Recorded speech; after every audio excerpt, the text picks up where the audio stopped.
You know the worst time to find out that your father has an anger problem is when he's teaching you how to drive.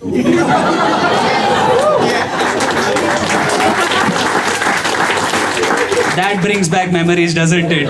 Ones that we have shelved and kept that we did not want to come out. Oh man, the worst time to find out. At that point, you're trying to learn how to drive this complex machinery with a gear and a clutch and a brake and whatever. And then there's this person sitting next to you just angry because you're taking away his car. Right? At that point of that driving lesson, you feel at some point maybe he likes the car more. You know, imagine learning how to drive with a constant glare looking at you. With a look that, hey man, you put 1 scratch on that, I will put 5 on you.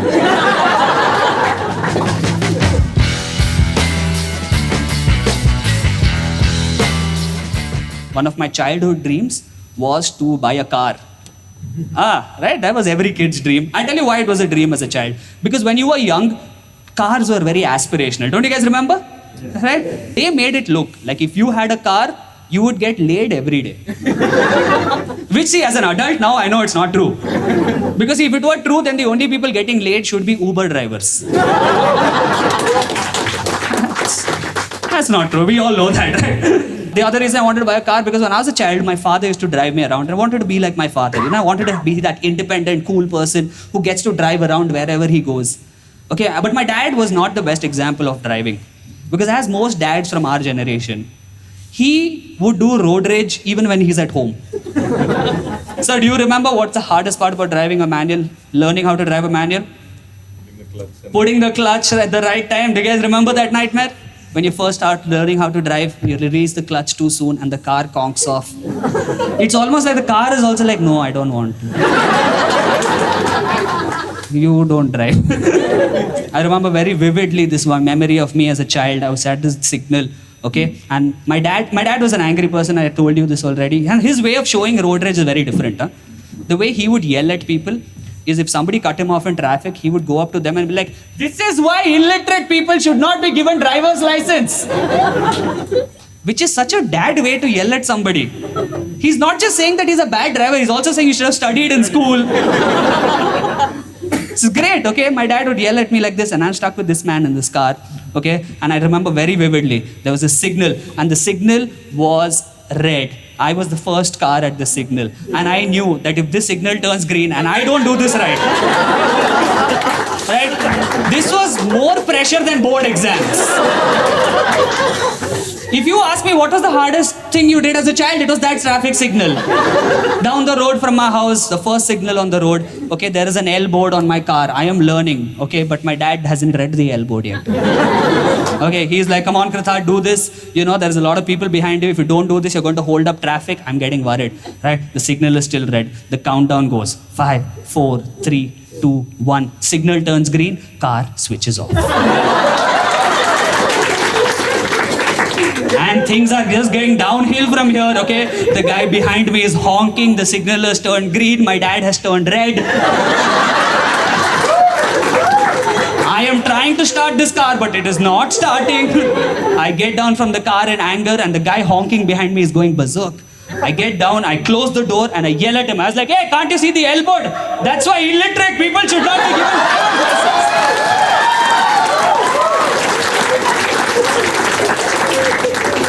And you know how I told you I always wanted to be like my dad? At that moment, I became my dad so fast. You know, you might have seen people in traffic signals having car breakdown. I had emotional breakdown. Oh, man. But I love having a car, okay? Now I've fulfilled my childhood dream, by the way. I know. Thank you. I did buy my own car 3 years back. I bought my own car, which is great feeling. It's a great feeling. But now I go everywhere in Bangalore in Ola. Right? Because every time I drive down a crowded road, I'm like, oh, everybody else also fulfilled their dream of buying a car. There is no parking anywhere. Oh, I'm telling you the hardest thing, so I'll tell you this, okay? Me and my friend both had the same dream, buy a car when we are adults. I borrowed money from my dad to buy the car. Smart choice. He borrowed money from the bank. And taking a loan from the bank is the only time you realize that maybe my dad's anger problem was not that bad.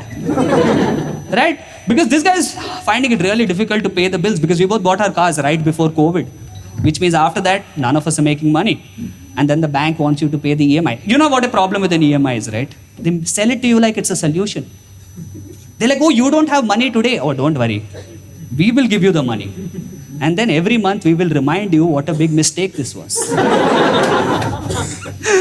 So this guy borrowed money from the bank. One day the bank called him. They're like, sir, we just want to remind you that you have forgotten to pay your in EMIs in 3 months. And he's like, no, ma'am, actually I have to explain the difference between forgot and can't afford. She's like, hey, listen, if you don't pay the EMI in the next 3 months, we are going to seize your car. And he was raged. He was like, hey, how can you do that? How can you take away my car? They say, no, because till you don't pay the full loan amount, the car is half owned by the bank. And he was so upset, he took a long pause. And then he told, so on Saturday you'll come and clean the car or what? Take care of it, it's half yours. But I've always been a car guy. I want to know from the audience here, is anybody here a bike person? Bikers are really cool people. You guys know bikers, right? These guys who are so overly in love with their motorbikes, right? Like that is their first love. And then everything comes after that. A piece of machinery is what turns them on. Have you seen how sexually they talk about these bikes? They're like, bro, that engine sound. Ooh. I'm like, okay, you are a creep. And then a biker. Man, these guys, I can't deal with them. A friend of mine, he took a long bike trip. It's a very popular bike trip. He took a bike trip from his hometown of Bangalore all the way to Ladakh. And he was so happy. He came back and he threw a party for all of us, right? And I went to this party and with a gift, I went and gave him a voucher from Make My Trip. I was like, dude, there are faster ways to get to Ladakh.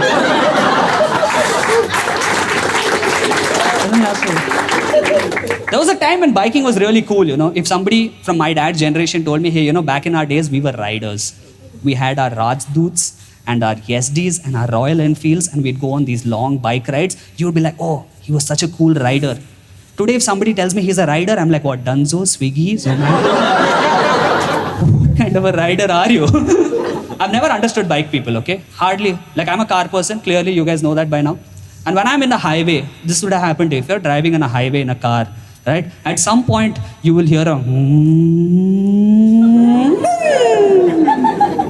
and the first thought is, ye marega.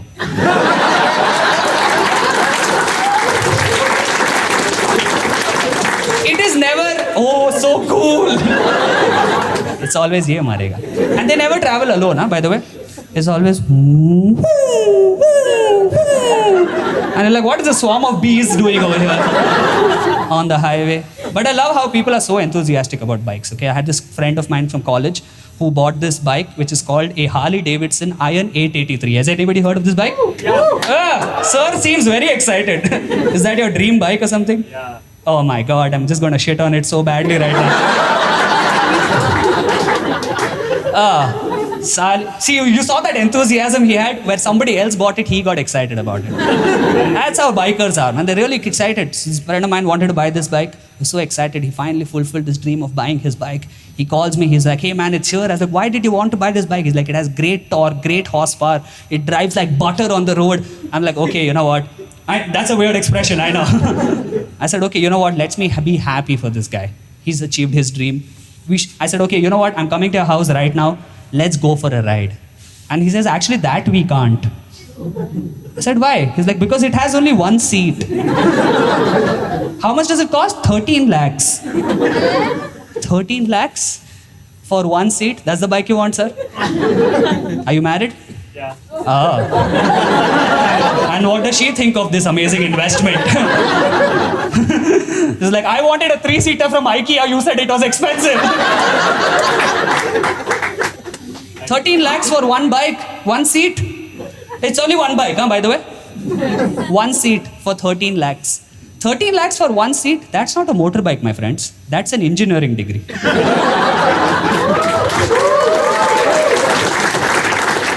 I know. At my last show, somebody came up to me the other day and they said, hey man, I loved your bit about bikers. I am also a biker. And I was so impressed. I was like, oh, what bike do you have? And he removed his phone and he showed me his bike. It was a cycle. I was like, you are this kind of biker. I was like, oh, okay, cool. So tell me more about your bike. He said, no, this bike is really cool. It costs 5 lakhs. I said, 5 lakhs for the cycle? No wonder he's calling it a bike.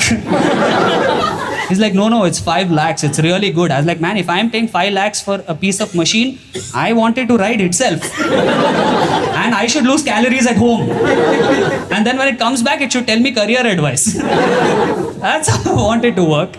Man, I can't believe people spend that much money on a cycle.